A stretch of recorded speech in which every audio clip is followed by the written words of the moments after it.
समाधान। मुनि श्री 108 प्रमाण सागर जी महाराज के शंका समाधान के लाभार्थी हैं श्रीमती किरण एवं श्री विनोद काला सब परिवार, निर्देशक Shantinath detergents private limited, Kolkata. गुरुदेव का आशीर्वाद प्राप्त करें। हम सब त्रिकाल बार नमोस्तु निवेदित करेंगे। गुरुदेव नमोस्तु, नमोस्तु, नमोस्तु, गुरुदेव नमोस्तु, नमोस्तु। हम सब पूज्य श्री के आशीर्वाद से आच्छादित हुए। इसके उपरांत में ट्रस्ट कमेटी से निवेदन करूंगा कि वे पूज्य गुरुदेव के श्री चरणों में आकर एक बात कहना चाहूंगा। ट्रस्ट कमेटी को बुलाने के पूर्व हम लोग पहुंचे थे आचार्य भगवान के पावन श्री चरणों में, खोरई से सागर के बिहार के बीच। आशीर्वाद लिया था हमने महामस्तकाभिषेक का और आज्ञा चाहिए थी सिद्ध चक्र महामंडल विधान की, और परम पूज्य आचार्य गुरुदेव की असीम अनुकंपा से वह आशीर्वाद हमें प्राप्त हुआ, वह आज्ञा हमें प्राप्त हुई। और आज उसी की फलश्रुति है कि सारा ट्रस्ट मंडल पूज्य मुनिश्री के श्री चरणों में आकर उस आयोजन के लिए आशीर्वाद मांगने को आतुर है। मैं चाहूंगा कि ट्रस्ट के अध्यक्ष महोदय अपने समस्त ट्रस्टियों के साथ आएं एवं पूज्य मुनिश्री के समक्ष, मुनिद्वय के समक्ष आकर ये भावना भाएं कि हम आपके सानिध्य में ही आयोजन करना चाहते हैं। गुरुदेव हमें आशीर्वाद प्रदान कीजिए। इस आज विशेष आशीर्वाद इस बात के लिए कि आज हम इस आयोजन का शंखनाद करने जा रहे हैं। आयोजन का शंखनाद आज होना है और हमारे अध्यक्ष सशक्त भूमिका में अपने साथियों के साथ यहाँ उपस्थित हैं। वे आए, गुरु चरणों में श्रीफल भेंट करके आशीर्वाद ग्रहण करें। अध्यक्ष महामंत्री सहित समस्त ट्रस्टीगण कृपया आ जाए। मैं नाम अलग से नहीं पुकार पाऊंगा। श्रीमान प्रमोद जी, गमनलाल जी जैन धुलिया महाराष्ट्र से हमारे बीच पधारे हैं, गुणार्तन के ट्रस्टी भी हैं और हमारी भावना है कि परिवार सहित पधारें, पूज्य गुरुवर का आशीर्वाद ग्रहण करें, मंच पर आकर अपने भावों को प्रस्तुत करें। आदरणीय प्रमोद लाल जी, गमनलाल जी जैन धुलिया महाराष्ट्र। एक बात हमेशा होती है, हम लोग कहते हैं द्रव्य, क्षेत्र, भाव और काल। देखिए इस स्थान पे चारों चीजें घटित हो रही है। क्षेत्र सिद्धों की नगरी है, अष्टानिका का पर्व है और सिद्ध चक्र महामंडल विधान है। उसमें सन्निधि उत्तम, सारे पात्र उत्तम है, भाव उत्तम है, क्षेत्र उत्तम है, काल उत्तम है, द्रव्य भी उत्तम है और उसमें उत्तमोत्तम पूज्य मुनिद्वय का सानिध्य है और सर्वोत्तम है तो आचार्य भगवंत का आशीर्वाद हमारे साथ है। फाल्गुन की अष्टानिका जब हम प्रेम के रंग बिखेरते हैं तब हम धर्म की वर्षा करने के लिए संस्कृत के माध्यम से हमारे प्राचीन पुरातन सिद्ध चक्र महामंडल विधान को करने के लिए यहां उपस्थित होंगे। कितने अनमोल क्षण होंगे हमारे जीवन के। मैं चाहूंगा कि हमारे क्षेत्र के महामंत्री आए, महामंडल विधान के बारे में अपनी सब जानकारियां दें एवं सदन को ही नहीं सारे देश को अवगत कराकर इस नए अनुपम अपूर्व अवसर के लिए सबको आह्वान करें। श्री राज प्रकाश जी पहाड़िया, महामंत्री बावनगढ़ ट्रस्ट। उसके पूर्व आदरणीय अध्यक्ष महोदय आज अपनी बात, विधान की बात करेंगे। पूज्य श्री का को त्रिकाल नमोस्तु। सदन के सभी को लोगों को जय जैन वंदन आदि। मैं अपनी बात कह रहा हूँ। आज मंडल विधान की बात होने जा रही है। हम अष्टानिका मंडल विधान मना रहे हैं। अपने पुण्य का उदय आ गया है। क्षेत्र पे किया गया मंडल विधान असीम पुण्य प्रदान करता है, जिसके बराबरी कोई कर नहीं सकता। गांव में किया गया मंडल विधान, अकेले में किया गया मंडल विधान और क्षेत्र पे साधु के सानिध्य में किया गया मंडल विधान उत्कृष्ट उत्श्रेष्ठतम रहता है। इसलिए इस कार्यक्रम के संयोजक के रूप में मैं पारस कासलीवाल नहीं, श्री राज प्रकाश जी पहाड़ी, आप महामंत्री बावनगढ़ ट्रस्ट। आचार्य भगवान विद्यासागर जी महाराज की जय जय जय। प्रखर मुनि 108 श्री प्रमाण सागर जी महाराज की जय जय जय। 108 मुनि श्री विराट सागर जी महाराज की जय जय जय। बड़े हर्ष का विषय है और उल्लास के अवसर हमारे सामने आ रहे हैं कि 52 गजा तीर्थ क्षेत्र में परम पूज्य मुनि 108 प्रमाण सागर जी महाराज और विराट सागर जी महाराज के सानिध्य में हम सिद्ध चक्र महामंडल विधान फाल्गुन सुदी अष्टमी से फाल्गुन सुदी पूर्णिमा तारीख 13/3/2019 से बुधवार से 21 मार्च 19 गुरुवार तक यह कार्यक्रम 52 गजा में आयोजित किया जा रहा है और सानिध्य मिलने वाला है 108 मुनि प्रमाण सागर जी और विराट सागर जी का। इसमें 52 मंडप कुल पूजा के होंगे, 4 बड़े मंडप होंगे और 6 से 48, 4 बड़े मंडप होंगे और 48 छोटे मंडप होंगे। 4 बड़े मंडप आप कमेटी से बात करके और विचार करके वो आरक्षित होगा। 6 से 48 मंडप की राशि 1,21,000 रुपये रखी गई है, जो आप कमेटी में बुक करवा सकते हैं। जो पहले आएगा उसे पहले मंडप मिलेगा और जैसे ही ये मंडप बुक हो जाएंगे हमारी बुकिंग बंद हो जाएगी। ये हमारी चर्चा पिछले कई दिनों से चल रही थी और हमारे पास इस संबंध में आज सुबह से ही कुछ बुकिंग आ चुकी है। मैं उनके अब तक करीब 40 नाम आ चुके हैं।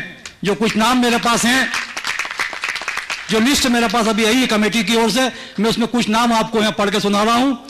श्री विनोद कुमार जी जोशी बाकानेर, श्रीमती हीराजी गंगवाल गुवाहाटी, श्री प्रेमचंद जी प्रेमी कटनी, श्री अरविंद जी राजा जबलपुर, श्री अनिल जी जैन गरोट, श्री शैलेंद्र जी पाटनी जलगांव, डॉक्टर पीसी जैन बेंगलोर, श्री सुनील चंद सिंह हैदराबाद, श्री एसके जैन कानपुर, श्रीमती विमला जी पाटनी दिल्ली, श्रीमती रुचि आनंद गोदा इंदौर, श्री अभय धनराज जी अजमेरा सिंघाना, श्री बाबू नेमन्ना शिराज पूना, श्री शैलेंद्र सेठी जी धर्मपुरी, श्री नरेंद्र जी काला बड़वानी, श्री अभिनंदन जी जैन भोपाल, श्रीमती शोभा ठोले कोपरगांव, श्रीमती मनोरमा जी जैन, इंदु रानी जी जैन पहाड़िया कुक्षी इंदौर, श्री प्रकाश चंद जी महेंद्र कुमार झांझी नंदुरबार, श्री राजेश कुमार जी अजमेरा बड़वानी, श्री सुरेश चंद जी काला बड़वानी, श्री पंकज मानक चंद जी गोदा मनावर, श्री पहाड़िया परिवार सिंघाना, श्री गुणाचंद परिवार हस्ते राजन मामा और श्री सर्वणा राजेश जैन, शोभा जी ढाले, उज्ज्वला प्रदीप, श्री शोभा जी दिलीप जी जलगांव कोपरगांव, श्री सुरेश चंद जी गंगवाल सिंघाना, श्री विपिन जी दुर्गापुर, श्री विपिन जी गोदा अंजड़,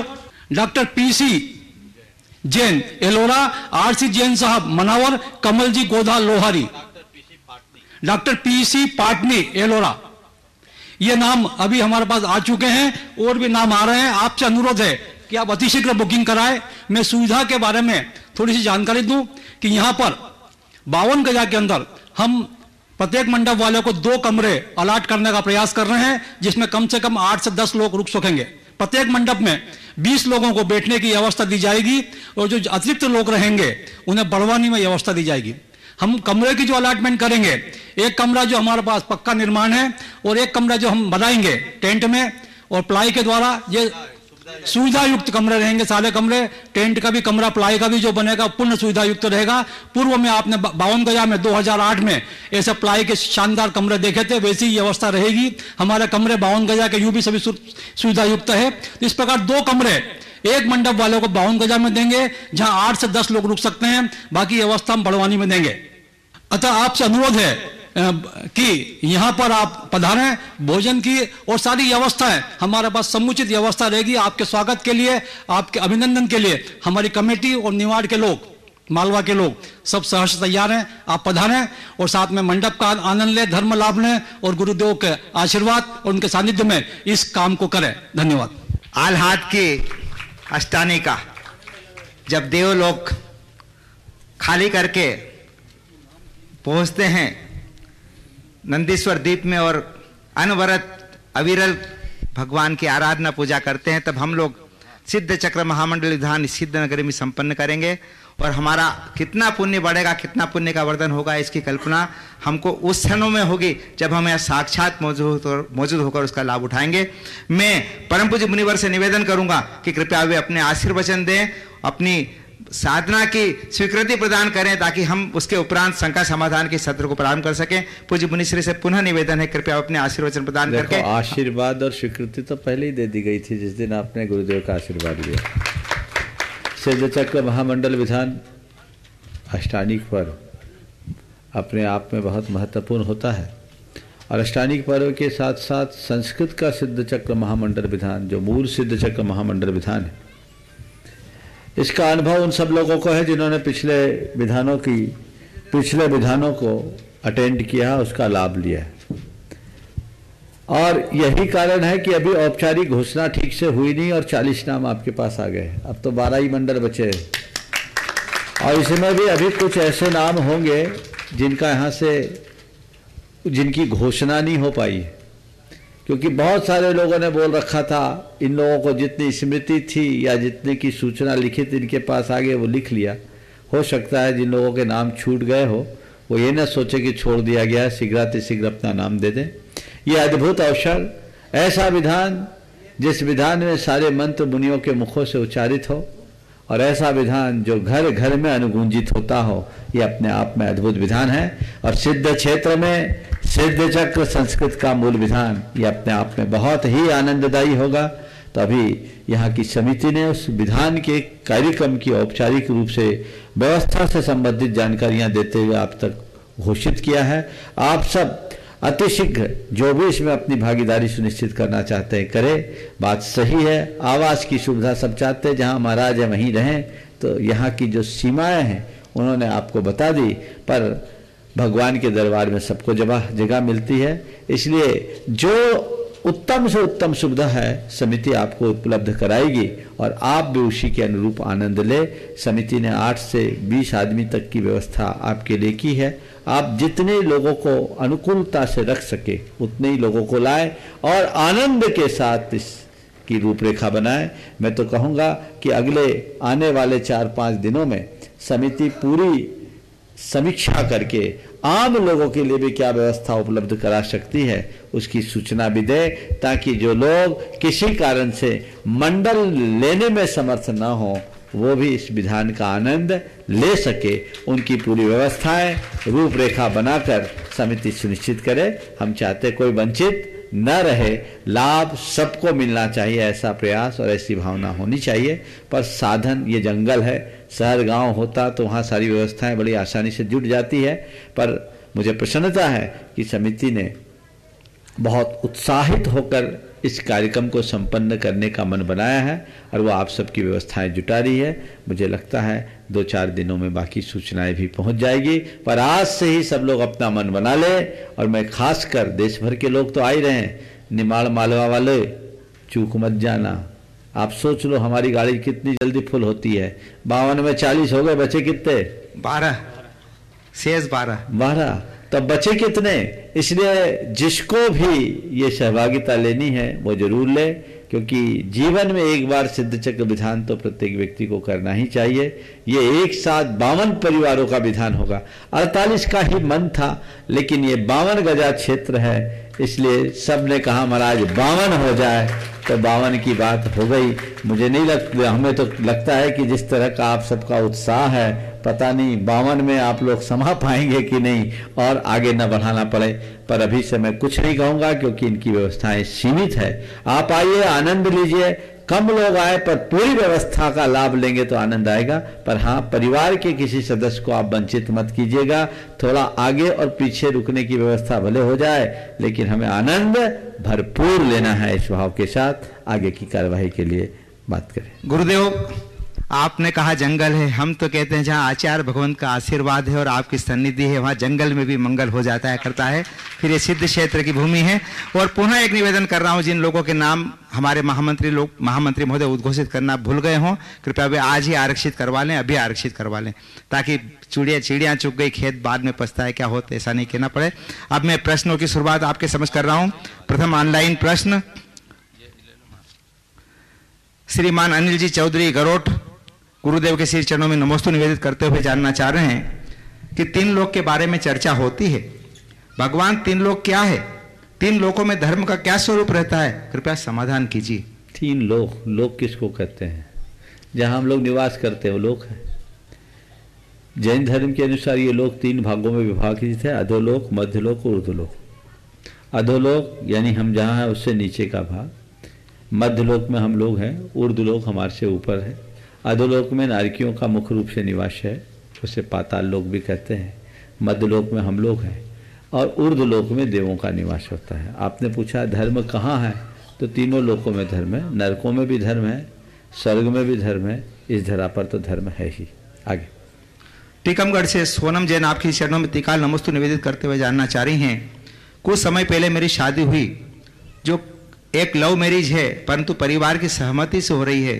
परंतु गुरुदेव कुछ समय शादी के दिन तय हो गया कि 19 को रोका था, सब तैयारी हो गई।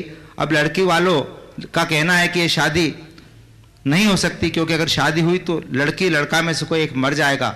गुरुदेव घर पर सारी तैयारी हो गई, सबको पता चल गया मेरी हालत बहुत खराब है और मेरी कुंडली और लड़के की कुंडली 17.5 गुण मिल रहे हैं, तो उनका बोलना है कि अब शादी नहीं हो सकती, जो भी सब हुआ भूल जाओ। तो ये कहाँ तक सही है, मुझे क्या करना है, कृपया मार्गदर्शन प्रदान कीजिए।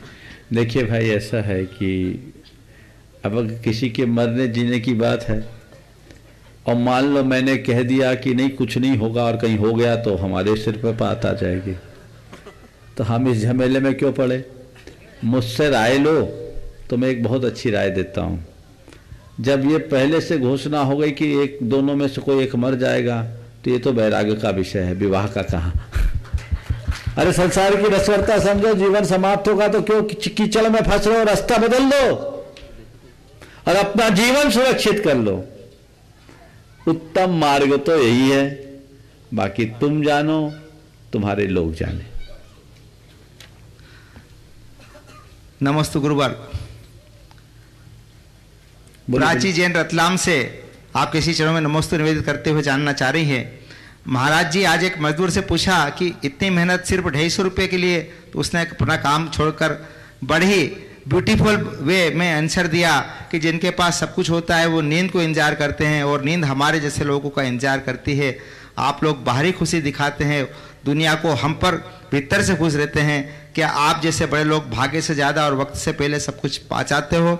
महाराज जी, यह मजदूर का अनुभव का संदूक बोल रहा है या हमें से सिखाना चाहता है कि बीइंग ब्रांडेड, बीइंग लग्जरियस होना बेकार है, जो मैटर करता है वो बीइंग ग्राउंडेड, बीइंग सेटिस्फाइड। बिल्कुल ठीक बात।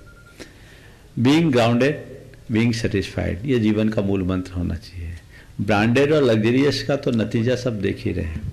देखो, दो चीजें हैं, एक अनुभूति का सुख और एक अभिप्राय का सुख। माने एक सुख जो हम महसूस करते हैं और एक सुख जिसे हम सुख मानते हैं, दोनों में बड़ा अंतर है। दोनों में क्या अंतर है, एक उदाहरण से आपको बताता हूं।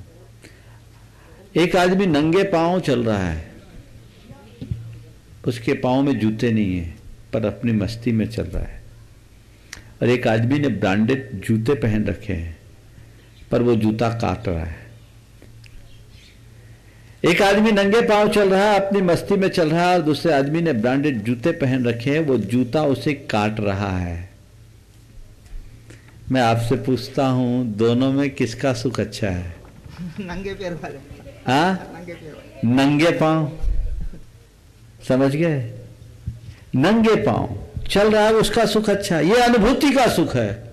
और जो ब्रांडेड पहना हुआ वो केवल अभिप्राय का सुख है। मैं ब्रांडेड जूता पहना हूं लेकिन जूता तो काट रहा है ना। तो ब्रांडेड और लग्जरियस का अर्थ यही है। और अगर हम ग्राउंडेड और सेटिस्फाइड हों तो नंगे पांव चल करके राजी होंगे। इसलिए ज्यादा ब्रांडेड के चक्कर में मत पड़ो। एक बात बता दूं, सब चीजें ब्रांडेड होगी, कफन का अभी तक कोई ब्रांड नहीं आया। नमस्ते महाराज जी। इंदिरा जी जिन तालेरा से पूछ रही हैं, महाराज जी आजकल हम लोग घोंसला बनाने में इतना व्यस्त हो गए हैं कि उड़ना भूल गए।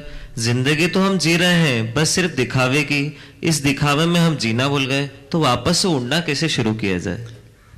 घोंसला बनाने में इतना मस्त हो गए कि उड़ना भूल गए, और जिंदगी हम इतना जिस तरह जी रहे हैं कि जीना भूल गए।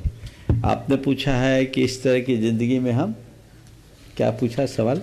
इस तरीके की जिंदगी में हम वापस उड़ना कैसे शुरू, वापस उड़ना, जीवन की उड़ान कैसे? बिल्कुल ठीक है।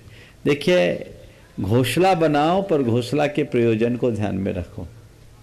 घोंसला केवल विश्राम के लिए है, पर जीवन केवल घोंसले में ही निकल जाए तो जीवन में कुछ नहीं हो सकता। जब तक मनुष्य अपने जीवन के मूलभूत लक्ष्य को अपने सम्मुख उपस्थित नहीं रखता, तब तक उसके जीवन में जीवंतता नहीं आ सकती। वो जीवंतता को लाने के लिए हमें अपने लक्ष्य की ओर समर्पित होने की आवश्यकता है। नवीन जैन आसाम से पूछना चाह रहे हैं, गुरुदेव आपके श्री राम नमस्ते निवेदित करते हुए। गुरुदेव, लोग कहते हैं कि खुद में काबिलियत होते भरोसा कर कीजिए, खुद में काबिलियत हो तो भरोसा कीजिए, साथ कितने भी अच्छे हो साथ ही छोड़ ही देते हैं। हे गुरुदेव, इस जीवन में 4 बातें बड़ी महत्वपूर्ण हैं, साथ पाना, साथ तो हो चुका, ये आ चुका। चलिए आगे बढ़िए। श्री राजन जी जैन कोटा ने मंडल की स्वीकृति दी है। वे साधुवाद के पात्र हैं, फिर से नाम उनका आत्मीय स्वागत है। श्री राजेंद्र जी जैन कोटा वालों ने अपनी ओर से एक मंडल की स्वीकृति दी है, उनकी भावनाओं को हम प्रणाम करते हैं।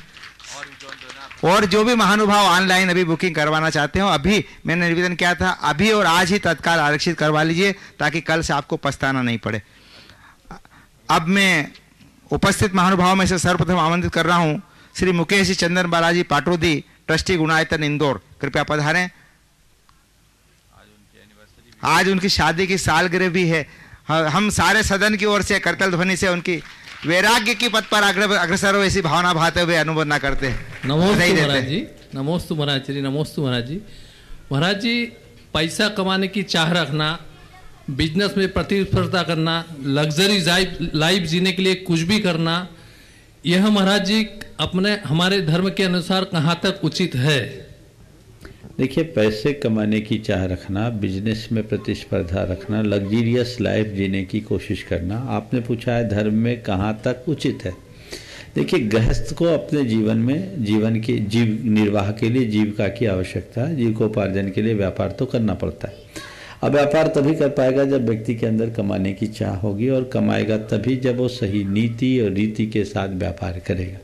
तो पैसे की चाह रखना, पैसे कमाने की चाह रखना बुरा नहीं है, पर पैसे कमाने की चाह में पागल हो जाने से बुरा कुछ नहीं। पैसे को जीवन के निर्वाह का साधन मान करके चले, साध्य न बनाए। यदि इतना हम सोच करके चलते हैं तो हमारे जीवन में कोई दिक्कत नहीं है। जीवन के निर्वाह के लिए जितना आवश्यक है उतना करो। प्रतिस्पर्धा भी एक सीमा तक बुरी नहीं है, लेकिन वह प्रतिस्पर्धा अगर प्रतिद्वंद्विता का रूप ले लेती है तो उससे बुरी और कोई चीज़ नहीं है। तो पैसे की चाह, प्रतिस्पर्धा, और तीसरी क्या बात पूछी थी आपने? Luxurious life. हाँ, लग्जीरियस, ओवर लग्जीरियस का हाल बड़ा विचित्र हो जाता है। इसलिए व्यक्ति को सीमित साधनों में रहकर, संतुष्ट रहकर जीने की कला अपनानी चाहिए। नमोस्तु। आप कृपया खड़े रहें। मैं आपके साथ आपके पुत्र और पुत्रवधू को बुला रहा हूँ। श्रीमती दीपिका जी प्रज्वल जी पाटोदी इंदौर से आए, वे अपना प्रश्न भी रखें। अगला नाम बोलो। इनके उपरांत तैयार हैं श्रीमती बिंदु जी काला बड़वानी। पूरे परिवार की तरफ से नमोस्तु महाराज श्री। मेरा प्रश्न यह है कि हमारी जनरेशन के लोग सोशल एक्टिविटीज़ में ज़्यादा बिलीव करते हैं, जैसे गरीब बच्चों को पढ़ाना, आश्रम में जाना, बजाय मंदिर जाना, पूजा पाठ करना। तो इसमें से हमें क्या सही समझना चाहिए, मार्गदर्शन दीजिए। सोशल एक्टिविटी अच्छी चीज़ है, बुरी नहीं, लेकिन सोशल होने के साथ साथ अगर व्यक्ति रिलीजियस और स्पिरिचुअल हो जाए तो सोने में सुगंध। सोशल जब हम कोई वर्क करते हैं तो एक संतुष्टि मिलती है और नेम फेम भी मिल सकता है, लेकिन जब व्यक्ति रिलीजियस होता है तो उससे आत्मसंतुष्टि होती है, और अगर वो स्पिरिचुअल हो जाए तो आत्मशुद्धि होती है। तो हमें चाहिए कि हम सबसे पहले तो स्पिरिचुअल होकर रिलीजियस बने और फिर सोशल ड्यूटी को पालन करें। हमें वो चीज़ें बहुत ध्यान में रखनी है। हम अच्छे कार्य करें, उससे हमें जो प्रसन्नता मिलती है, अगर उसको हम धर्म के साथ जुड़ करके करेंगे तो परम प्रसन्नता की अनुभूति होगी, और हमारे जीवन की सोच यदि अध्यात्मनिष्ठ हो जाएगी तो जीवन की शुद्धि चरम पर पहुंच जाएगी। प्रस्तुत हो श्रीमती बिंदु जी काला बड़वानी। हम तैयार रहे श्रीमती मंजूला जी जैन साथ प्रतिमा हे गुरुवर, नमस्तु। हे गुरुवर, मेरा प्रश्न यह है कि दो जुड़वा बच्चे होते हैं, एक बच्चा मंद बुद्धि होता है और एक बच्चा इतना टैलेंट होता है कि वो अपनी कम उम्र में सब कुछ सीख लेता है। तो महाराज जी, इनके दोनों के क्या पुण्य पाप होते हैं, या फिर कोई गर्भ से ऐसे मतलब सीख कर आते हैं, या फिर कोई गॉड गिफ्ट होती है? देखिए, लोक में इसे गॉड गिफ्ट कहा जाता है, और जैन धर्म की मनोविज्ञान की भाषा में कहें तो कुछ आनुवांशिक असर भी होता है। हालांकि एक ही माँ के दो जुड़े हुए बच्चे में अंतर आ जाता है। जैन धर्म की दृष्टि से अगर हम बात करें तो ये सबके अपने अपने कर्मों का संस्कार है। हमारे आपके ज्ञान की भिन्नता के पीछे हमारे आपकी आत्मा में ज्ञान को प्रभावित करने वाले कर्म का योगदान है। जिसके ज्ञान को ढांकने वाले कर्म जितने प्रबल होते हैं उसका ज्ञान उतना मंद होता है, और वो कर्म पटल जितने क्षीण होते हैं उसका ज्ञान उतना प्रखर होता है। तो हर व्यक्ति के ज्ञान में एक रूपता नहीं रहती, उसमें तरतमता बनी रहती है, और उसी अनुरूप उनका जीवन व्यवहार होता है। नमस्ते। श्रीमती मंजूला जी दोषी बड़वानी एवं तैयार हैं श्रीमती सुनीता जी जैन बड़वानी। गुरुदेव के चरणों में मेरा त्रैवार सशत नमन, नमोस्तु नमोस्तु नमोस्तु। गुरुदेव रतलाम में बताया भावना योग में रोज प्रातः 15 मिनट करती हूँ, आपने 30 मिनट का बताया, उससे मेरा मन प्रफुल्लित रहता है। और जो मैं दिन भर बेल्ट लगाती थी, 4 महीने से वो बेल्ट भी मैं बहुत कम लगाती हूँ। अगर लंबे दूरी पर चलना पड़ता है तो ही मैं बेल्ट लगाती हूँ। मेरा छोटी सी शंका है गुरुदेव कि दिनकर के निकलने से महाअंधकार नष्ट हो जाता है,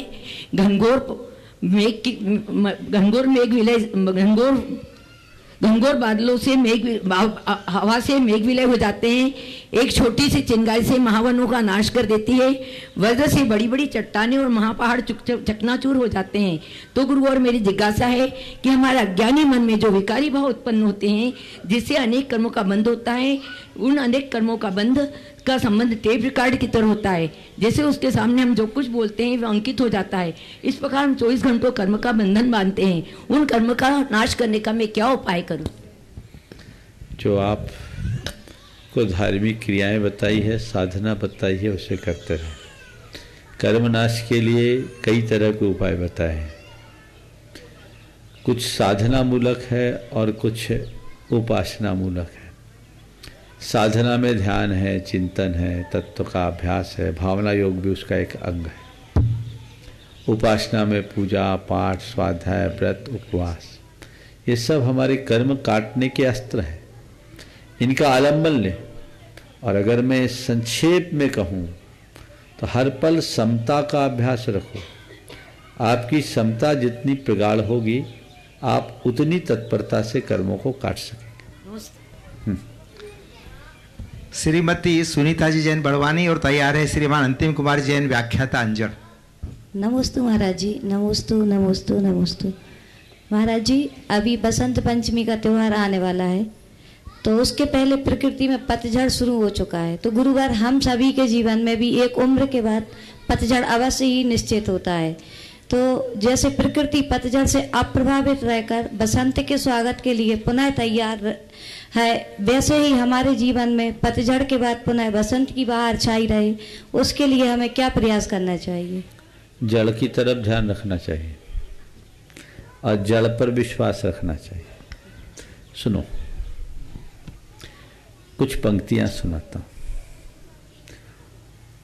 बूढ़े ने वृक्ष से कहा, फूल भी नहीं, फल भी नहीं, एक पल्लव भी नहीं। बूढ़े ने वृक्ष से कहा, फूल भी नहीं, फल भी नहीं, एक पल्लव भी नहीं, नंगी टहनियों से भला कैसी शोभा, वाह रे पतझड़ क्या बुरा हाल किया, वाह रे पतझड़ क्या बुरा हाल किया। वृद्ध की झुर्रियों में झांकता हुआ वृक्ष मुस्कुरा कर बोला, वृद्ध की झुर्रियों में झांकता हुआ वृक्ष मुस्कुरा कर बोला, मनुज भूलते हो, मनुज भूलते हो, बसंत फिर आएगा, यौवन नहीं। समझ गए? बसंत आ जाता है, उसको भरोसा है, क्योंकि उसको अपनी जड़ का विश्वास है। काश हम अपने जीवन के मूल को पहचाने, उसके मर्म को पहचाने, तो ये दुविधाएं हम पर हावी न हो। श्रीमान अंतिम कुमार जी तैयार रहेंगे श्रीमती निधि अंकुर जी दोषी बड़वानी। नमस्ते महाराज जी। कहते हैं शिक्षा से पहले संस्कार, व्यापार से पहले व्यवहार और भगवान से पहले माता पिता की सेवा करना यदि सीख जाएं तो जिंदगी में कोई कठिनाई नहीं आती। लेकिन वर्तमान में चक्र उल्टा चल रहा है। आजकल संस्कार के पहले शिक्षा पर जोर दिया जाता है, व्यवहार से पहले व्यापार पर जोर दिया जाता है और माता पिता को तो बिल्कुल दरकिनार कर लिया जाता है। तो ये चक्र सीधा कैसे हो, इसके लिए हम क्या प्रयास करें? कृपया आप इस शंका का समाधान करें। शिक्षा से पहले संस्कार, व्यापार से पहले व्यवहार और माता पिता की भगवान से पहले भगवान माता पिता की सेवा। आज उल्टा हो गया है। आपने पूछा है इस चक्र को हम कैसे ठीक करें, तो इसकी शुरुआत अपने घर से करें। और संस्कार की शुरुआत हम शिक्षा के काल से नहीं, जन्म के काल से शुरू कर दें। और जन्म के काल से नहीं, पेट से ही शुरू कर दें। यह तब संभव होगा जब माँ बाप खुद संस्कारित होंगे, परिवार में संस्कार युक्त वातावरण मिलेगा और पेट में पलने वाले बच्चों को अच्छे संस्कार मिलेंगे। एक संस्कार युक्त माँ और पिता ही एक अच्छे संतान को जन्म देने का श्रेय और सौभाग्य प्राप्त कर सकते हैं।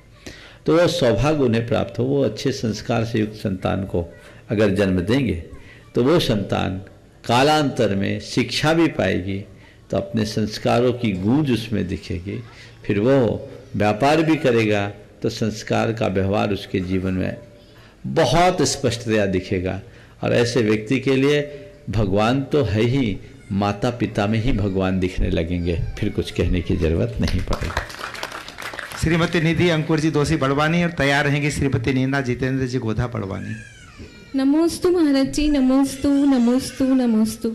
महाराज जी, मेरा प्रश्न यह है कि कलह पर विजय पाने के लिए मौन से बड़ा कोई अस्त्र नहीं। तो मेरी शंका यह है कि हम सही होने के बाद भी इसी डर से चुप रहे कि कहीं कलह या झगड़ा ना हो जाए। देखिए, कई जगह हमें मौन रहने में फायदा है। अनावश्यक झगड़े से बचने के लिए मौन हो जाना ही ठीक है। जहां झगड़े की संभावना हो मौन हो जाए। बोल करके झगड़ा बढ़े वो अच्छा, या चुप रहने से झगड़ा थमे वो अच्छा। समझ गए? हाँ, पर कुछ जगह मौन नहीं रहना। कहाँ? धर्मनाशे क्रिया ध्वंसे संवित्तो तत्व विप्लवे अपिष्टैरपि वक्तव्यम जिन सिद्धांत सुरक्षणे। जहाँ धर्म का नाश हो, क्रिया का ध्वंस हो, तत्व का विप्लव हो, देश की, राष्ट्र की, समाज की, संस्कृति की क्षति पहुँचे, वहाँ मौन मत होना। हाँ, घर परिवार व्यक्तिगत जीवन में छोटी मोटी बातें हों तो वहाँ मौन रहना ही श्रेयस्कर है। नमोस्तु। श्रीमती नीना जी, मृत्यु पर्यंत मनुष्य के साथ रहती है और वह हमें जीवन के हर क्षेत्र में दिखाई देती है। गुरुवर, इसके साइड इफेक्ट्स इतने सारे होते हैं, अभी हम ये सब देख रहे हैं, इसको कम कैसे किया जा सकता है? तृष्णा के वृद्धि को नियंत्रित कैसे करें, आपका कहने का आशय ये। देखिए, चेतना जगती है तो तृष्णा मिटती है। मनुष्य के हृदय में जब तक आध्यात्मिक चेतना जागृत नहीं होगी, आत्म संयम प्रकट नहीं होगा, संतोष नहीं जगेगा, तृष्णा नियंत्रित नहीं होगी। तो आध्यात्मिक चेतना जगाएं, जीवन के यथार्थ को अपने सामने उपस्थित रखें। क्या लेकर आया हूं, क्या लेकर जाऊंगा, मेरा है क्या, मैं कौन हूं, ये चीज मनुष्य के दिल दिमाग में बैठ जाए तो फिर उसके अंदर की तृष्णा उस पर कभी हावी नहीं होगी। मनुष्य को जीवन की सच्चाई को ठीक तरीके से समझने की कोशिश करनी चाहिए, जीवन की वास्तविकता के प्रति अपनी दृष्टि केंद्रित रखनी चाहिए, तब कहीं जाकर वह अपनी तृष्णा को नियंत्रित करके परम धाम को प्राप्त कर सकेगा। श्री जय कुमार जैन बासुदा तैयार रहेंगे मास्टर जितांश गंगवाल सिंगाना। नमस्ते गुरुवार, नमस्ते गुरुवार, नमस्ते गुरुवार। गुरुवार, मेरा प्रश्न है कि आदमी की कद्र घटती जा रही है और धरती मशीनों से पटती जा रही है, ऐसे में हमारे दायित्व क्या हो? आदमी की कद्र घट रही है और धरती मशीनों से बट रही है। हाँ। तो बट रही कि बढ़ रही है? बट रही है ना। हाँ, कद्र घट रही है और कद्र घट रही है और धरती बट रही है, ऐसे में हम हमारे दायित्व पट रही है कि बट रही? पट रही है। पट रही। फिर से आप बोलो अपनी बात। आदमी की कद्र घटती जा रही है। हाँ। धरती मशीनों से पटती जा रही है। पटती जा रही है, ठीक है। ऐसे में हम क्या करें, यही तो विडंबना है। वस्तुतः ये युग की सबसे बड़ी विडंबना है कि हमारी सोच पूरी तरह वस्तुनिष्ठ हो गई। जी। जब तक हम अपनी वस्तुनिष्ठ सोच को बदलकर आत्मनिष्ठ नहीं बनाते, अध्यात्मनिष्ठ नहीं बनाते, तब तक जीवन में कोई बदलाव नहीं होगा। ये बढ़ती हुई उपभोक्तावादी मनोवृत्ति ने इसे और बढ़ाया है, आग में घी डालने का काम किया है। उसके कारण हमारी सोच में बड़ी तीव्र विकृति उत्पन्न हुई।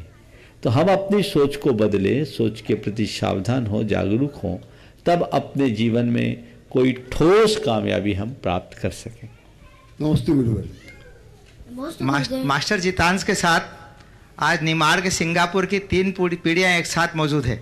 श्री अभिषेक जी, श्री सुरेश जी एवं श्री जितांश कृपया एक साथ खड़े हो जाएं और क्रम से अपने अपने प्रश्न पूछकर जीवन का समाधान पाएं। सिंघाना की सिंघाना। हाँ, सिंघाना सिंगापुर। ओ निमार्ग। गुरुदेव के चरणों में त्रिपार नमोस्तु। गुरुदेव, मेरा प्रश्न ये है कि भगवान तक पहुंचने का सबसे अच्छा मार्ग कौन सा है? भगवान तक पहुंचने का सबसे अच्छा मार्ग कौन सा है? सरल हो जाओ, समझ गए? जो सरलता को अपना लेता है वो बहुत आसानी से अपने भीतर की भगवत्ता को प्राप्त कर लेता है। नमोस्तु गुरुदेव। श्री अभिषेक जी गंगवाल, इनके उपरांत इनके पिता श्री सुरेश जी गंगवाल। मेरे आराध्य गुरुवर के श्री चरणों में बारंबार नमोस्तु। मकड़ी अपने जालों को व चिड़ियाँ अपने घोंसले को बड़े ही परिश्रम से बनाती है। मकड़ी का उद्देश्य इन जालों में कीटों को फंसाकर अपना भोजन बनाना और चिड़िया का उद्देश्य जीवन के संचयन के लिए किया गया। मकड़ी इन्हीं जालों में फंसकर मृत्यु को प्राप्त होती है, जबकि चिड़िया के घोंसले छोड़ जाने के बाद भी उसे कोई खत्म नहीं करता। तो गुरुवर, क्या यह माना जाए कि किसी भी व्यक्ति का परिश्रम उसके धर्म क्षेत्र में या कर्म क्षेत्र में कितना भी अधिक क्यों ना हो, यदि उसका लक्ष्य शुभ नहीं है तो मकड़ी के जाले की भांति क्या उसका भी विनाश निश्चित है? बहुत सुंदर उदाहरण आपने दिया है और बहुत ही अच्छी अभिव्यक्ति है इसमें। मकड़ी अपना जाला बनाती है, रहती है दूसरों को फंसाने के लिए, पर खुद फंस के रह जाती है। और चिड़िया अपना घोंसला बनाती है अपने जीवन के संचय के लिए, रहती है। उड़ जाने के बाद भी उस घोंसले को कोई मिटाता नहीं, किसी और के काम में भी आ सकता है। वस्तुतः आपने बिल्कुल ठीक कहा कि मनुष्य के धर्म क्षेत्र या कर्म क्षेत्र में, किसी भी क्षेत्र में वो कार्य करे, उसका परिश्रम उतना महत्वपूर्ण नहीं है। महत्वपूर्ण उसके साथ जुड़ा हुआ उसका लक्ष्य है। किस लक्ष्य से, किस उद्देश्य से हम काम कर रहे हैं। हमें ये देखना है मेरे जीवन की दिशा क्या है। जो रचनात्मक दिशा में चलते हैं वे सतत आदरित होते हैं, और जो नकारात्मक दिशा में होते हैं उनकी दशा विचित्र बन जाती है। तो हमें चाहिए कि हम अपने जीवन को रचनात्मक दिशा दें। हमारे यहाँ एक बहुत सशक्त अभिव्यक्ति है। देखिए, भारत में शुभ और लाभ, ये दो सशक्त अभिव्यक्ति है। हमारे यहाँ लाभ लक्ष्य में नहीं रखा गया। लाभ के पहले क्या दिया गया? शुभ। शुभ। इस बात को समझिए, हम केवल लाभ के उपासक नहीं है, लाभ के साथ शुभ, यानी इस बात का द्योतक है कि हमारा समग्र लक्ष्य शुभ होना चाहिए, उद्देश्य शुभ होना चाहिए, अभिप्राय शुभ होना चाहिए। और शुभ अभिप्राय से जब हम कोई कार्य करते हैं तो उसके परिणाम कभी नहीं बिगड़ते। श्री सुरेश जी गंगवाल, इनके उपरांत तैयार रहेंगे Shri Vinod ji Kiran ji Doshi, trustee Gunayatan, trustee Shri Bangla trust. नमस्ते गुरुवार। नमस्ते गुरुवार। अच्छा स्वास्थ्य पाने के लिए भोजन करने से अधिक महत्वपूर्ण होता है कि आप कब भोजन करना रोक देते हैं। अच्छा संबंध बने उसके लिए आवश्यक होता है कि आप कब अधिक हस्तक्षेप करना रोक देते हैं। और विनाश से बचने के लिए आवश्यक है कि कब आप अपने पग को रोक लेते हैं। तो गुरुवार, आगे बढ़ने के विज्ञान में कब रुकना है, इस ज्ञान का होना कितना आवश्यक माना जाएगा? बहुत अच्छा सवाल किया है। हमें हर जगह कब रुकना है उसका ख्याल तो होना ही चाहिए। भोजन के समय में आप सोच लेते हैं, अन्य क्षेत्रों में आप सोच लेते हैं, लेकिन जीवन में हम आपाधापी में कब रुकना है ये नहीं सोचते। हमें वही सोचना है, कहीं रुकना है, कभी रुकना है। खासकर मनुष्य अंतहीन दौड़ में दौड़ता है। इसकी सीमा रेखा मैं आपको बता रहा हूँ। खासकर आपके व्यापार व्यवसाय आदि के काल में कहाँ रुकना है। जब मन की शांति खंडित होने लगे तो ब्रेक लगाइए। शरीर का स्वास्थ्य अगर प्रभावित होने लगे तो रुक जाइए। परिवार का प्रेम अगर नष्ट होने लगे तो थम जाइए। कुछ तो सीमा बनाइए। यदि इन तीनों को मेंटेन करके आप चल सको, चलते जाइए। नमस्ते। श्री विनोद जी किरण जी दोषी, और इनके उपरांत तैयार रहेंगी श्रीमती सारिका जी देवन जी गोधा बड़वानी। नमोस्तु महाराज जी, नमोस्तु महाराज जी, नमोस्तु महाराज। महाराज जी, भूमि में गैस बढ़ जाती है तो भूचाल आने लगता है। सागर में गैस बढ़ती है तो ज्वार भाटे आने लगते हैं। पर्वतों पर गैस बनती है तो ज्वालामुखी फटते हैं। ऐसे ही हमारे भाव कर्मों की जब गैस बढ़ेगी तो दर्द कर्म पर कैसे प्रभावित करेगी? मुनिश्री शंका समाधान के लिए। देखिए, धरती की गैस, पहाड़ों की गैस, और तीसरा क्या बोला आपने? पर्वत और भूमि। धरती, पर्वत और सागर। इसके परिणाम तो हम देखते हैं। इसकी गैस बढ़ती है तो हमेशा ऊर्ध्वमुखी होती है। और फटती है, उसका परिणाम आता है। आपने पूछा भाव कर्मों की गैस बढ़े तो हमारे द्रव्य कर्म पर उसका असर कैसे पड़े? ये उल्टा है। द्रव्य कर्म के गैस के प्रभाव से हमारे भाव कर्म और बढ़ जाते हैं। भाव कर्म हमारे द्रव्य कर्म का विस्फोट नहीं करते। भावों से हम कर्म और उपार्जित करते हैं, कर्म नष्ट नहीं होता। हाँ, अगर हमें अपने भीतर के कर्मों का विस्फोट करना है तो अपने हृदय की भावना को जगाने की जरूरत है। चेतना में जब तक विशुद्धि की अभिव्यक्ति नहीं होती तब तक हम अपने भीतर के कर्मों को नष्ट करने में समर्थ नहीं होंगे। कर्म का जितना प्रवाह हम पर तेज होगा, हम नए कर्म को उतना अधिक बांधेंगे, और कर्म प्रवाह से हम जितने तटस्थ होंगे, हम कर्म को उतनी ही तत्परता से जीत सकेंगे।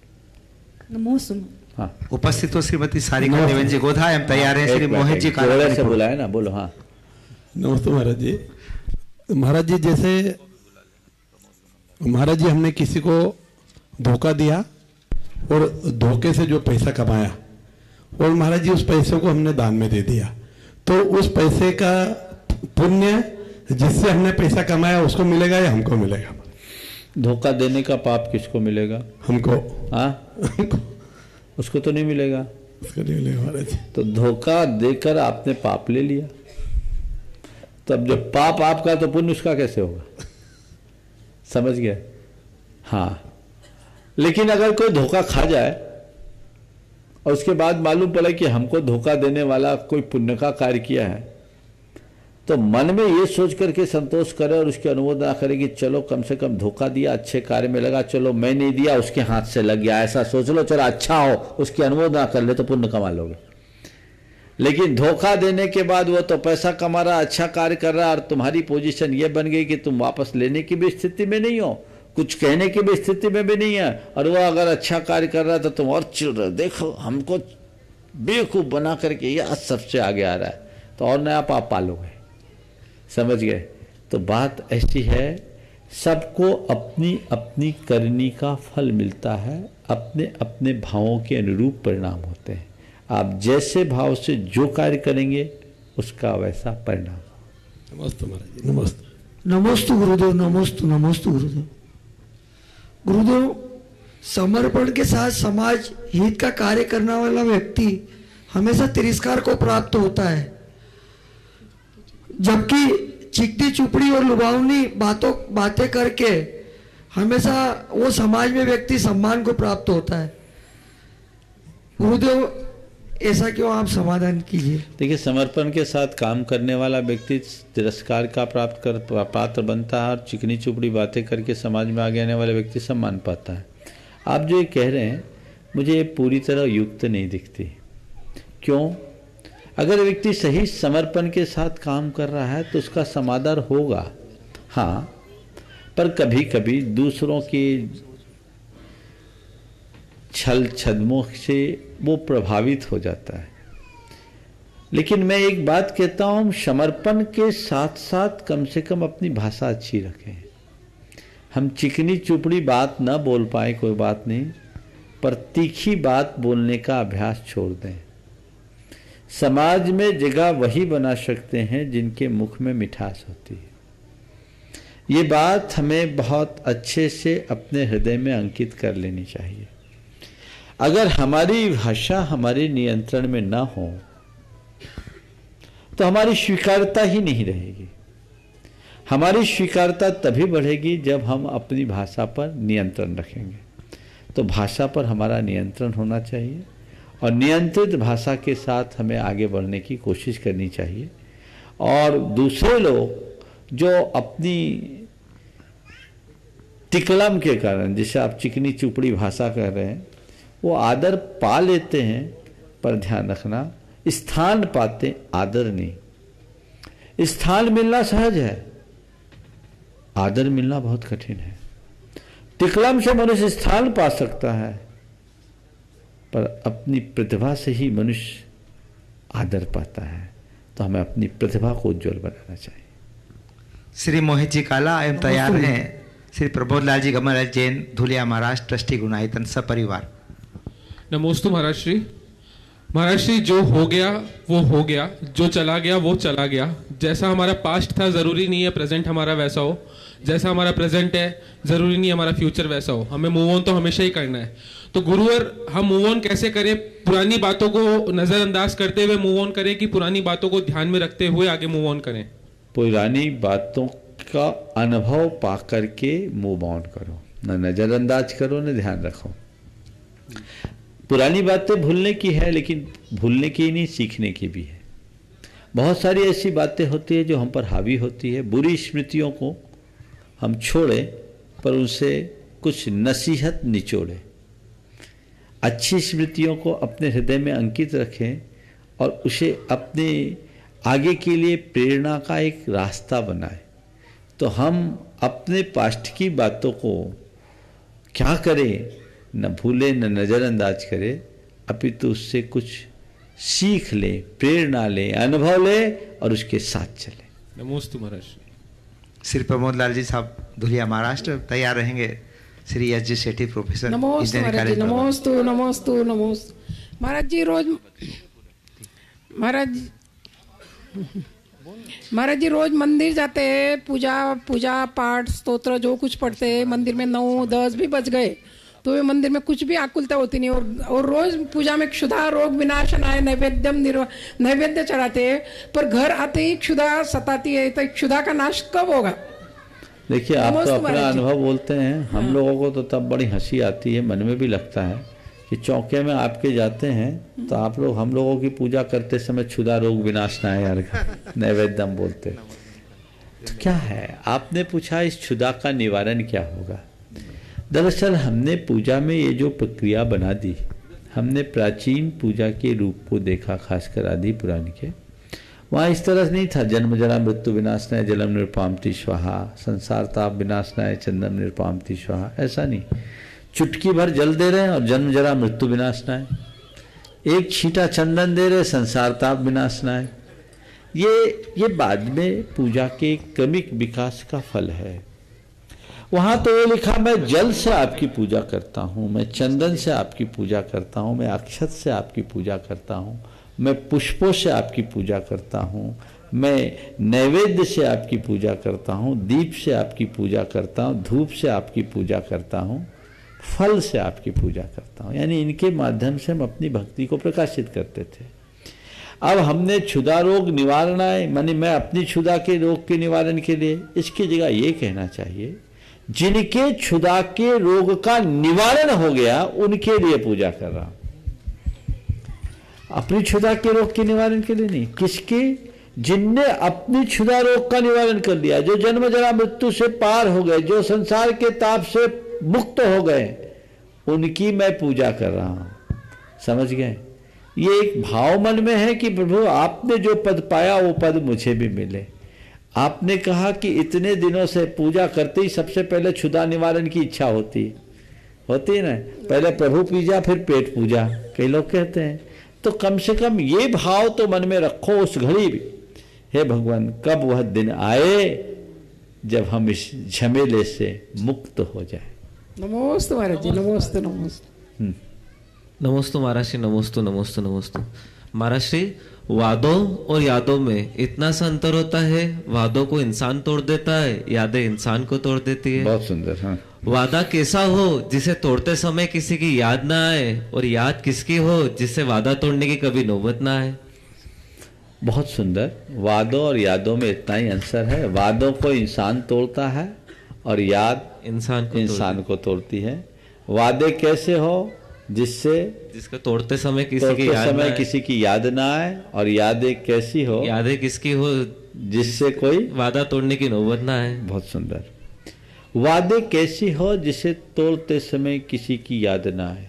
वस्तुतः जो भी वादा करो निभाओ, तो तोड़ने का सवाल ही नहीं आएगा। ऐसे वादे जिसे तोड़ने की नौबत ही ना आए तो याद हानि की बात ही कहाँ होगी।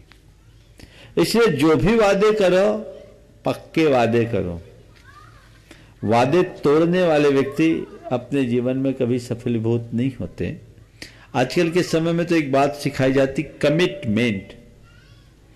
आपने कहा वादे कैसे करो, तो वादा एक प्रकार की प्रतिज्ञा का भी प्रतीक है, और वादा आपको करना है तो अपने इरादे को वैसा जोड़ दो। और क्या करो, अपने अंदर के विकारों को तोड़ने का इरादा करो, वादा करो, उन्हें तोड़ो, तो तोड़ते समय फिर कोई विकल्प नहीं होगा, याद नहीं होगा। और यादें कैसी रखें जिससे किसी के वादे तोड़ने की याद नौबत ना आए। तो बस अच्छी स्मृतियां रखो, अच्छा कार्य करो, अच्छे लक्ष्य लेकर के चलो, तो फिर कभी किसी प्रकार की बात नहीं होगी। नमोस्तु महाराज। नमोस्तु। श्रीमती निर्मला जी जैन बाकानेर एम तैयार हैं श्रीमती अंतिम जी काला बड़वानी। नमोस्तु महाराज जी, नमोस्तु महाराज जी, नमोस्तु महाराज जी। यह प्रश्न बड़का बड़जात्या बाकानेर से है। जिनागम की रक्षा सुरक्षा नियमों की स्थिरता एवं सत्यता पर दृढ़ता के लिए व्यक्तिगत एवं सामाजिक स्तर पर क्या प्रयास होना चाहिए? जिनागम की रक्षा सुरक्षा और स्थिरता के लिए व्यक्तिगत और सामाजिक स्तर पर क्या प्रयास करना चाहिए? देखिए, जिनागम की रक्षा के लिए सबसे पहले हमें जिनागम को ठीक तरीके से समझना चाहिए, उसके प्रति निष्ठा रखनी चाहिए। व्यक्तिगत और सामाजिक स्तर पर पारस्परिक सौहार्द और समन्वय बना करके चलना चाहिए, जिससे मूल की क्षति ना हो और हम अपने जीवन व्यवहार को व्यवस्थित बना करके चले। इस तरह का कार्य करना चाहिए और इनमें व्यक्तिगत आरोप प्रत्यारोप से हमेशा बचना चाहिए। नमस्तु नमस्तु। प्रमाण पूज्य है तो निश्चय क्या है? प्रमाण पूज्य है तो निश्चय क्या है? प्रमाण पूज्य है तो निश्चय क्या है? निश्चय का फल प्रमाण है। समझ गए? हाँ, प्रमाण क्या है? कैवल्य प्रमाण है, केवल ज्ञान प्रमाण है, वो निश्चय का फल है। जब हम निश्चय को प्राप्त करेंगे तब उसके फल स्वरूप प्रमाण को प्राप्त करेंगे। श्री स्वप्निल जी गंगवाल एवं तैयार रहे मास्टर प्रक्षाल जैन दोषी बड़वानी। गुरुवर के चरणों में बारंबार नमोस्तु। कभी कभी कोई घटना मनुष्य के जीवन की सारी योजनाओं को तोड़ देती है और मनुष्य उस आघात को अपनी जीवन का केंद्र मान लेता है। पर क्या गुरुवर भविष्य मनुष्य की योजनाओं के आधार पर निर्मित होता है? कोई घटना मनुष्य की सारी योजनाओं को तोड़ देती है और मनुष्य उसके आधार का मनुष्य उस आघात को अपने जीवन का केंद्र मान लेता है। हाँ, और आपने पूछा है क्या मनुष्य का संपूर्ण जीवन उसकी योजनाओं पर केंद्रित होती है? देखिए, ये मनुष्य की एक सोच बन गई है कि मेरा जीवन मेरी योजनाओं पर केंद्रित है। वस्तुतः ऐसा नहीं, जीवन तो अपने क्रम से चलता है, योजनाएं तो हमारे मन की कल्पना है। योजनाएं बनाएं, वो पूरी हो न हो ये हमारे हाथ में नहीं है, पर योजनाओं को पूरी करने का प्रयत्न हमारे हाथ में है। हम जब भी कोई योजना बनाएं उसे पूरी करने की पूरी कोशिश करें, पर करने के बाद यदि योजना पूरी ना हो तो अपने आप को ना तोड़ें, उसे फिर से पूरी करने का प्रयत्न करें। एक बार हारेंगे, 2 बार हारेंगे, 3 बार हारेंगे, 4 बार हारेंगे, कभी न कभी तो जीतेंगे। दुनिया में बहुत से ऐसे लोग हुए हैं जिनने अपने योजनाओं को पूरी करने का प्रयास किया, पूरी नहीं हुई, वो टूट गए, आगे नहीं बढ़ पाए, वहीं रुक गए। लेकिन बहुत से ऐसे हैं जिन्हें चरेवेती की उक्ति के चरितार्थ करते हुए आगे बढ़ना जारी रखा तो एक दिन सफल हो गए। अलाउद्दीन खिलजी ने कितनी बार दिल्ली पर प्रहार किया? 8 बार हारा, पर 9वीं बार उसने जीत हासिल कर ली तो कर ली। थोड़ी कल्पना करो, पहली बार हार के लौटा होगा तो उसको क्या परिस्थितियां देखनी पड़ी होगी, लोगों के सामने क्या स्थिति हुई होगी, लेकिन उसने कहा नहीं, चलो कोई बात नहीं, एक बार और। दूसरी बार रिवर्स आया तो भी उसकी दशा क्या हुई होगी, फिर भी उसने कहा एक बार और। तीसरी बार एक बार और। मैं आपसे केवल इतना ही कहता हूं, कई तरह की स्थितियां बन जाए, एक बार और। योजना हमारी पूरी होगी, मैं अपनी कुशलता को रखूं, और यदि ऐसा लगता है कि चारों तरफ से योजना के पूर्ण होने की कोई संभावना नहीं है तो हम फिर योजना का स्वरूप भी परिवर्तित कर सकते हैं। हमारा लक्ष्य योजना नहीं, हमारा लक्ष्य, हमारा मूल गंतव्य है, उस तक हम कैसे पहुंचे, हमारी कोशिश वो होनी चाहिए। नमोस्तु मास्टर प्रक्षाल और तैयार रहेंगी श्रीमती सपना मनीष जी दोषी बड़वानी। महाराज जी, जब भगवान के कलश होते हैं, जब घंटी को बजाते हैं, भगवान के कलश होते समय घंटी इसलिए बजाते, घंटा खुशी आनंद की अनुभूति का एक उदाहरण है। अरे घंटा बजाओ, झालर बजाओ, ढोल बजाओ, नगाड़े बजाओ, आनंद आएंगे। तो ये भगवान का अभिषेक हो रहा है, एक मंगलकारी कार्य हो रहा है, सारे जगत के मंगल का कारण बन रहा है। इसलिए हम उस मंगल के प्रतीक स्वरूप भगवान के अभिषेक के समय घंटा बजाते हैं। आप लोग एक अर्घ बोलते हैं, उदक चंदन तंदुल पुष्प के चरु सुदीप सुधूप फलार्घ के धवल मंगल गान रवाकुले जिन ग्रहे जिन नाथ महम यजे। हम कैसे मंदिर में भगवान की जल चंदन आदि से पूजा कर रहे हैं? धवल मंगल गान रवाकुले, धवल मंगल ज्ञान की रवा यानी ध्वनि, रव यानी ध्वनि से आकुल भरी हुई, जहां मंगल गान हो रहा है, बड़े बड़े वाद्य बज रहे, घंटा झालर आदि बज रहे हैं, वहां भगवान की पूजा कर रहे हैं। तो अभिषेक की घड़ी में घंटा आदि बजाना ये भी हमारी एक भक्ति है। श्री सपना मनीष जी दोषी श्रीमती, उनके तैयार हैं श्री राजकुमार जी काला इंदौर एवं भावना जी जैन दोषी। गुरुवर के चरणों में नमोस्तु नमोस्तु नमोस्तु। गुरुवर, जब हम समूह में बैठकर कोई बातचीत करके कर्म बांधते हैं और जब कोई घटना या हादसे में हम सबकी मृत्यु हो जाती है तो सब कहते हैं कर्म मिलकर बांधे थे तो एक साथ चले गए। तो गुरुवर, उस समय हमारे कर्म सबके जो बंधे हुए थे उस समय एक साथ ही सामूहिक पुण्य और सामूहिक पाप का बंध भी होता, उदय भी आता। आप सब बैठे हैं, सब सामूहिक पुण्य बांध रहे हैं, एक साथ इस कार्यक्रम को लाखों लोग देख रहे हैं, सब सामूहिक पुण्य बांध रहे हैं। लेकिन कोई सामूहिक रूप से पाप का कर्म करते हैं तो सामूहिक पाप बांधते हैं, और संयोग ऐसे बनते हैं कि उनका उदय एक साथ आता है, लोग उसी अनुरूप भोगते हैं। बोलिए श्री राजकुमार जी। नमोस्तु महाराज श्री, दोनों भाइयों की तरफ से नमोस्तु नमोस्तु नमोस्तु। गुरुदेव, एक शब्द धन्य गुरुदेव। बोलिए। मेरा जिज्ञासा है, आधि व्याधि और उपाधि से गुरुदेव क्या तात्पर्य है? आधि व्याधि और उपाधि।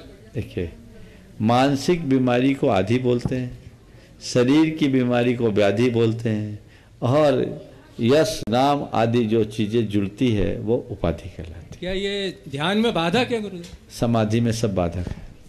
चलिए, हो गया?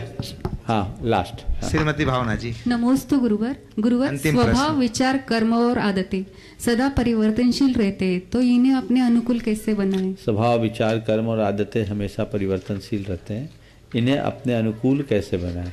जागरूकता रखते हुए। यदि हम इनके प्रति जागरूक रहेंगे और धीरे धीरे अभ्यास बनाएंगे तो ये परिवर्तित होंगे। आपका नंबर इतने लेट आया, ज़्यादा विस्तार नहीं, फिर कभी। बोलिए परम पूज्य आचार्य गुरुवर श्री विद्यासागर जी महाराज की। मुनि श्री 108 प्रमाण सागर जी महाराज के शंका समाधान के लाभार्थी थे श्रीमती किरण एवं श्री विनोद काला सब परिवार। निर्देशक Shantinath detergents private limited, Kolkata.